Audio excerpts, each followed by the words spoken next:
Hi friends, कैसे हो आप लोग। स्वागत है आपका अपने channel math research centre Aryan sir पर। तो फ्रेंड्स, आज मैं फिर से लेके आऊँगा आपके लिए काफ़ी ज़्यादा डरावना और भयानक स्टोरी। तो चलिए कहानी को शुरू करते हैं।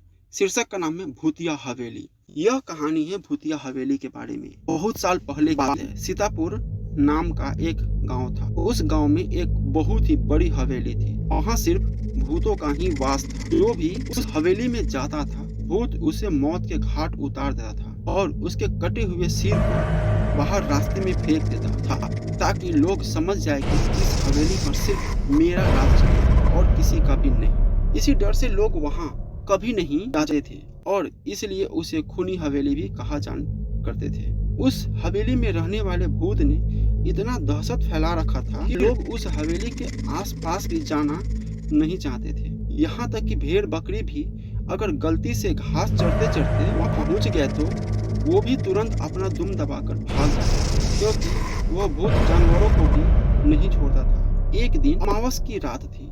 आसमान में बहुत बादल घिरे हुए थे और बारिश भी जोरों की हो रही थी। उसी गांव के 3 दोस्त राजू, शिवम और दीपक उसी रास्ते से स्टेशन जा रहे थे। उन्हें शायद उस हवेली और उस रास्ते के बारे में कुछ पता नहीं था। रात के 1:15 का ट्रेन का समय था और ये तीनों करीब 8 बजे के लगभग घर से निकल गए थे। बारिश इतनी ज्यादा थी कि रास्ते में सामने का कुछ दिख नहीं रहा था। उनकी गाड़ी उस हवेली से होकर गुजर रही थी। सामने पूरा अंधेरा था और आसमान में बिजली जैसे ही चमक रही थी। वो हवेली और भयानक लग रही थी। तीनों की किस्मत इतनी खराब थी कि उनकी गाड़ी उस हवेली के ठीक सामने ही आकर खराब हो गई। ड्राइवर बोला, साहब लग रहा है कि इंजन में पानी चला गया है, गाड़ी स्टार्ट ही नहीं हो रहा है, इसको ठीक करने में शायद 1 घंटा लग जाएगा। तब तक आप लोग इस हवेली में जाइए, जैसे ही गाड़ी ठीक हो जाएगी मैं आप लोगों को वापस बुला लूंगा। ड्राइवर की बात सुनकर राजू, शिवम और दीपक हवेली के अंदर चले गए। हवेली बहुत ही सुंदर और चमकदार थी। अंदर थोड़ी सी रोशनी थी और ऊपर सीढ़ियों से एक बूढ़ा आदमी एक हाथ में लाठी और दूसरे में लालटेन लेकर नीचे उतर गया। राजू ने उससे पूछा, बाबा क्या हम यहाँ थोड़ी देर रुक सकते हैं? बाहर बहुत तेज बारिश हो रही है और हम इस तेज बारिश के वजह से बीच रास्ते में फंस गए हैं। उसने पहले तो उन तीनों को गौर से देखा और बोला, ठीक है रुक जाओ। फिर जब वे तीनों हॉल में पहुंचे तो उन लोगों ने देखा कि हवेली बहुत ज्यादा बड़ी थी और उससे कई गुना ज्यादा खूबसूरत भी थी। वहाँ एक दीवार पर एक आदमी की बहुत बड़ी तस्वीर लगी हुई थी, जिसकी बड़ी सी मूछें, एक हाथ में तलवार और दूसरे हाथ में पहले जमाने के तरह बंदूक था, एकदम राजा की तरह। और उस तस्वीर को देखने में डर महसूस हो रहा था। ऐसा लग रहा था कि ये कोई मामूली तस्वीर नहीं है। दीपक ने तुरंत उस बाबा से पूछा, बाबा क्या आप इतने बड़े हवेली में अकेले रहते हो और इस तस्वीर में ये आदमी कौन है? बाबा ने दीपक से आंख मिलाकर कहा, ये इस घर का मालिक थे जो कई साल पहले इनकी मौत हो गई और मैं इनका रिश्तेदार हूँ और इस हवेली की देखभाल के लिए आता जाता रहता हूँ। आज बारिश की वजह से मैं भी इस घर नहीं जा पाया। चलो मैं तुम लोगों को कमरा दिखा देता हूँ। राजू, शिवम और दीपक उसके पीछे पीछे चल दिए। वे लोग सीढ़ी के सामने जैसे ही गए तो ऐसा लगा कि कोई उन्हें छुप कर देख रहा है। फिर उन लोगों ने अनदेखा कर दिया। कमरे तक जाते जाते अचानक उन लोगों की नजर वापस राजा की तस्वीर पर पड़ी। थोड़ी देर के लिए उन्हें ऐसा लगा कि उसके हाथ और सिर हिला। शायद सबका वहम था या सच, पता नहीं, लेकिन ये सब देखकर उन लोग थोड़ा डर गए थे।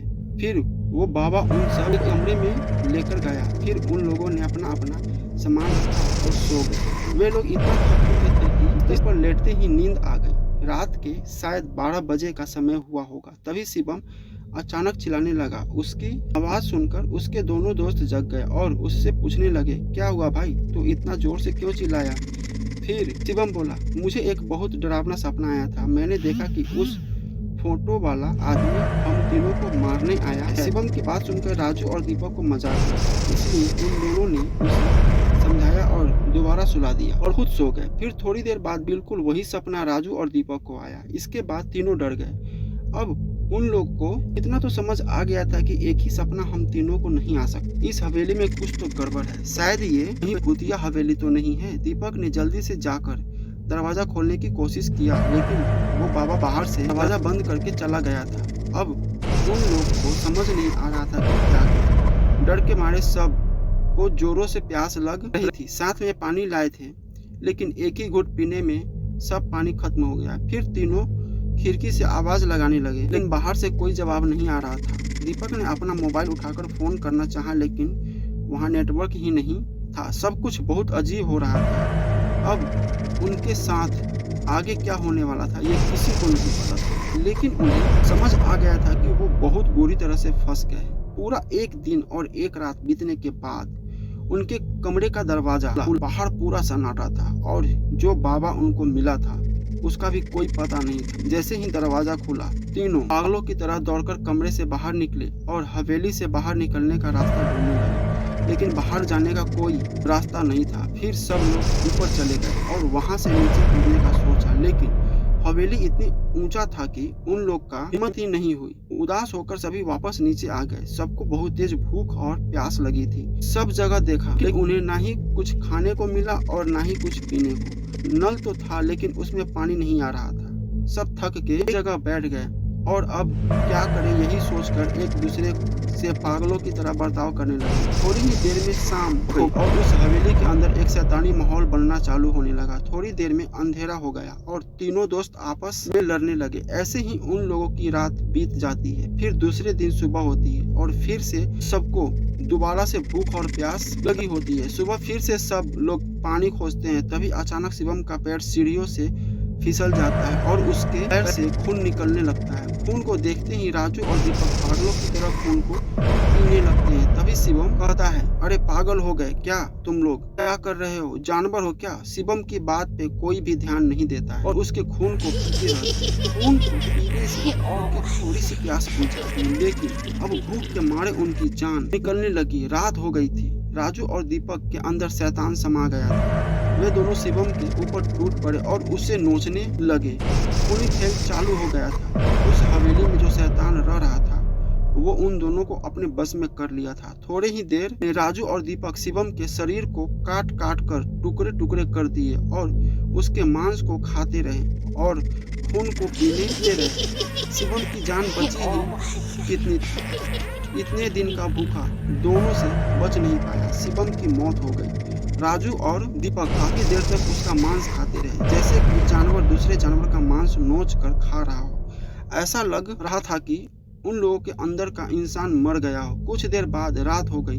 खून पीकर और मांस खाकर दोनों को अब बहुत जोर की नींद आने लगी और वे जहाँ थे वहीं सो गए। सुबह हुई। दोनों थके हालत में सो के उठे, लेकिन प्यास और भूख उनका पीछा कहाँ छोड़ने वाली थी। अब दोनों एक दूसरे का शिकार करने के लिए सोचने लगे। राजू ने चालाकी से एक दरवाजे के पीछे छुप गया और जैसे ही दीपक कमरे में आया वैसे ही राजू ने उसका सर पकड़कर दीवार में दे मारा। उसका सर फटकर दो टुकड़ा हो गया। जमीन पर पूरा खून बहने लगा। राजू उसका खून देखकर खुश हो गया और उसे पीने लगा और मांस को खाने लगा। हैवानियत अपने चरम सीमा पर थी। शैतान उसके ऊपर हावी हो चुका था। उसे कुछ सोचने समझने का मौका ही नहीं दे रहा था। तभी कुछ देर बाद राजू के शरीर में एक बिजली सी लहर चढ़ने लगी। वो कभी दीवार में तो कभी दरवाजे में अपने सर को मारने लगा। उसका शरीर उसके वश में नहीं था। ऐसे ही काफी देर तक किया और अंत में खुद मर गया। तो फ्रेंड्स, कैसा लगा स्टोरी प्लीज कमेंट करके बताइए और हमारे चैनल को सब्सक्राइब जरूर कीजिए। मिलते हैं अगले स्टोरी में।